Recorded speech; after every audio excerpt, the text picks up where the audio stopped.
अस्सलाम वालेकुम एवरीवन, उम्मीद है आप सब खैरियत से होंगे। अच्छा जी, आज हमारा वर्ल्ड मैप का लेक्चर नंबर 5 है। प्रीवियस लेक्चर में हमने डिस्कस किया था इंडो पैसिफिक रीजन को।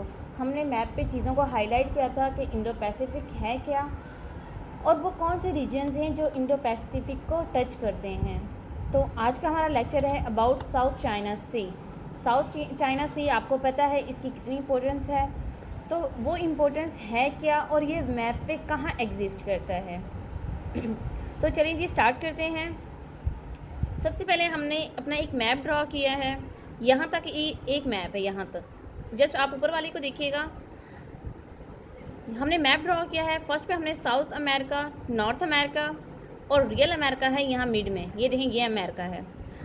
अगर ऊपर देखें तो आर्कटिक ओशन है, लेफ़्ट पे जाएँ तो पैसिफिक ओशन, और अगर दरमियान में आपको मैंने पहले बताया था कि एस शेप में जो वाटर बॉडी है ये अटलांटिक ओशन है।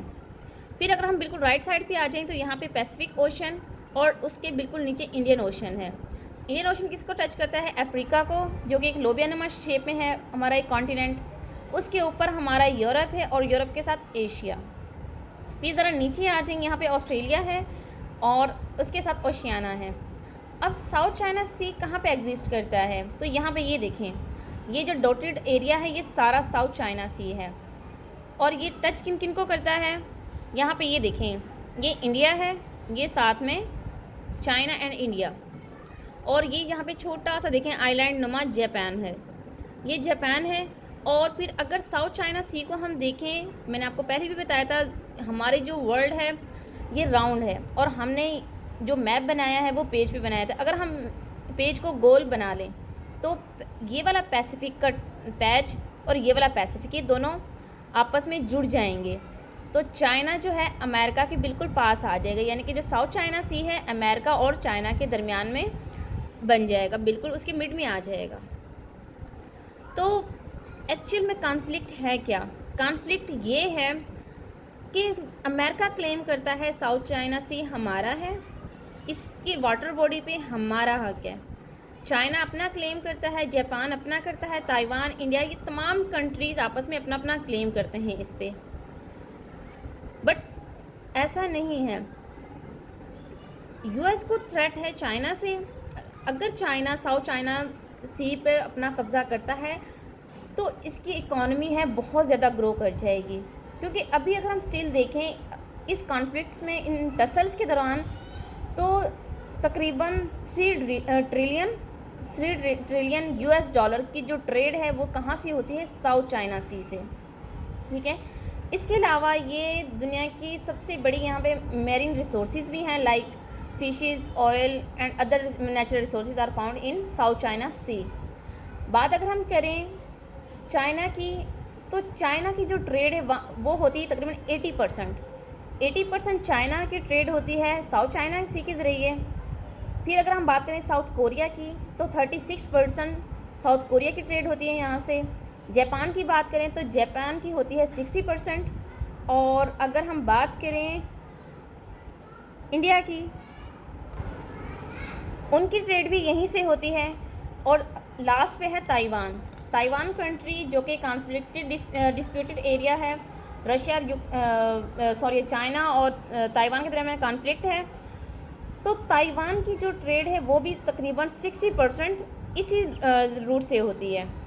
तो कहने का मकसद ये है कि साउथ चाइना सी की इम्पोर्टेंस रीजन में बहुत ज़्यादा है। अब चाइना को ख़तरा है यूएस से, यूएस को ख़तरा है चाइना से। तो चाइना क्या करता है?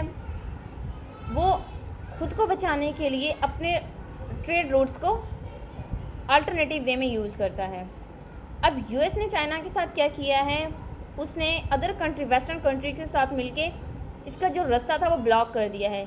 चाइना अपने रिसोर्सेज, अपनी ट्रेड लेके जाना चाहता है मिडल ईस्ट में, यूरोपियन कंट्रीज़ में, क्योंकि यहाँ से देखें जितनी भी ट्रेड है वो यहाँ से हो रही है। ये चाइना है, ये चाइना है, यहाँ से ट्रेड होती है, ये सारे वाटर बॉडीज़ है, यहाँ से ये इस तरह से डायरेक्ट एक्सेस है यूरोप तक। ठीक है। तो यूरोप के पास आके चाइना को अपनी देनी पड़ती है एक्सपोर्ट्स अपनी। नीचे अगर हम बात करें मिडल ईस्टर्न कंट्रीज़ की, यहाँ पे मिडल ईस्टर्न कंट्रीज़ हैं, तो चाइना की एक्सेस इन कंट्रीज़ तक किसके थ्रू होती है? साउथ चाइना सी के ज़रिए। अब यूएस ने क्या किया है, यहाँ पे इनका रास्ता ब्लॉक कर दिया है और चाइना को अब यहाँ पे मुश्किलात पेश आ रही हैं।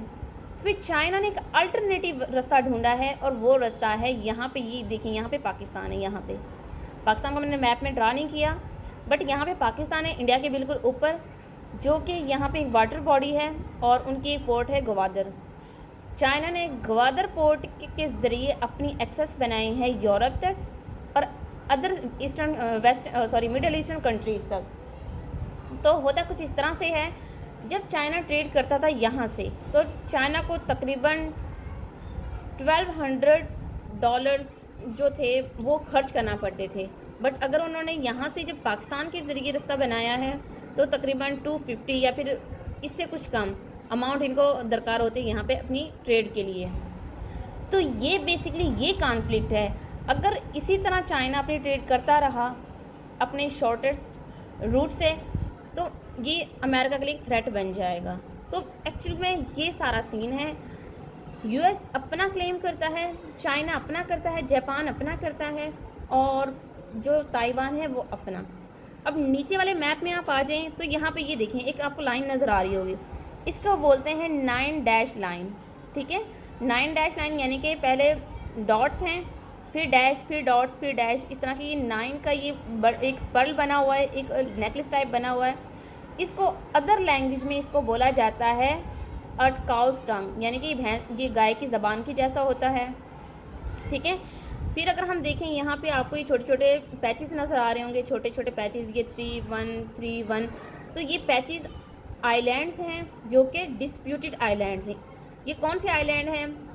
पेवुकल island, Pratas island, Senkaku island, Scarborough island, Spratly island and Macclesfield island. ये कुछ आइलैंड्स हैं जिनके दरमियान डिस्प्यूट है। ये एक अलग टॉपिक है, इसको हम बाद में डिस्कस करेंगे। अब जो ये 9 डैश लाइन है ये गुजरती कहाँ से है, ये अलग मैप है। ये ताइवान है, ताइवान के ऊपर चाइना है। तो चाइना कहता है ये जो 9 डैश लाइन है इसके इस साइड वाला जितना भी पार्ट है वो सारा चाइना का है, उसमें ताइवान भी ऐड है। ये सारा ये आइलैंड्स ये सारा उसका एरिया है। फिर यहाँ पे फिलिपाइन इस पे क्लेम करता है अपना, मलेशिया अपना क्लेम करा, वियतनाम, कोलंबिया और थाईलैंड ये अपना क्लेम करते हैं। तो ये 9 डैश लाइन है। ठीक है, और ये हमारा साउथ चाइना सी है। अब इसकी इम्पोर्टेंस एक तो इकोनॉमिकली बहुत ज़्यादा है, फिर रीजनली बहुत ज़्यादा है, फिर ये ट्रेड में बहुत ज़्यादा इसके ये मैटर करता है। और इसके अलावा सबसे बड़ी बात ये है कि यहाँ पे रिसोर्सेज बहुत ज़्यादा हैं। तो ये हमारा साउथ चाइना सी। हमने जस्ट आज के लेक्चर में आइडेंटिफाई करना था कि साउथ चाइना सी बेसिकली है क्या, ये एग्जिस्ट कहाँ पे करता है और कौन कौन सी कंट्रीज़ इस पे क्लेम कर रहे हैं, फिर 9 डैश लाइन क्या है और 9 डैश लाइन का सीन एक्चुअल में है क्या। तो ये आज का हमारा लेक्चर था अबाउट साउथ चाइना सी। इंशाल्लाह नेक्स्ट लेक्चर में हम कोई नया टॉपिक डिस्कस करेंगे और उसको हाईलाइट करेंगे अपने मैप पे, ताकि कल का हमारा क्वेश्चन आता है करंट अफेयर में, पाकिस्तान अफेयर में कोई भी साउथ चाइना सी को टच करता हुआ क्वेश्चन, तो वहाँ पे हम ये सरसरी सा मैप ड्रा करें और चीज़ों को वहाँ पे पॉइंट आउट कर दें कि ये चीज़ इस तरह से है। उम्मीद है आपको समझ आ गई होगी। इंशाल्लाह मिलेंगे नेक्स्ट लेक्चर में, तब तक अपना ख्याल रखिएगा। जज़ाकल्लाह।